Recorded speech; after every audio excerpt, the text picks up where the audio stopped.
L'arbre de la pomarrosa. Hi havia una vegada una fada malvada que protegia l'únic arbre de pomarrosa de tota la selva. Per cuidar-lo, va construir la seva casa en el... A més, no se deixaven passar, però era impossible, perquè ella, allargant la seva vara, els feia fora de l'hort o tornar-los tèrmics els guardava en una carnassa. Només deixava menjar les aus de colors, que després marxaven. La gent poderosa pagava molt per aquesta fruita, fent que cada nit arribés gent amb llargs pals.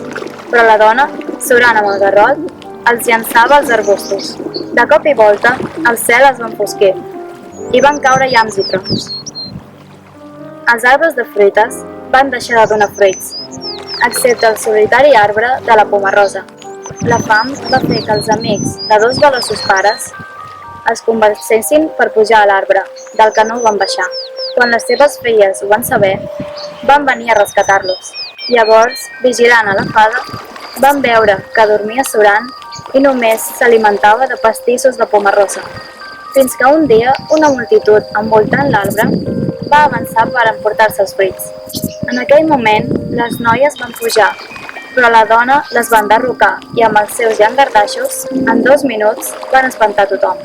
Emprenyada la fada, va llançar un llamp amb la seva vara, que tocant el sagrat quetzal, li va enviar foc amb forçant. Les filles, apartant a la fada, no van deixar cap pastís. Ella, beneïda, colpejant el terra amb la seva vara, va pirxar de l'arbre a totes les persones desaparegudes i els caimans van tornar al riu.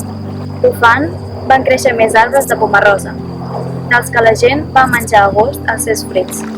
Seri els va dir: com feriu un sol arbre, me'ls porto tots. Després, muntada sobre una gran pomarrosa, va recórrer amb les noies les diferents llacunes, deixant arbres per on hi passaven.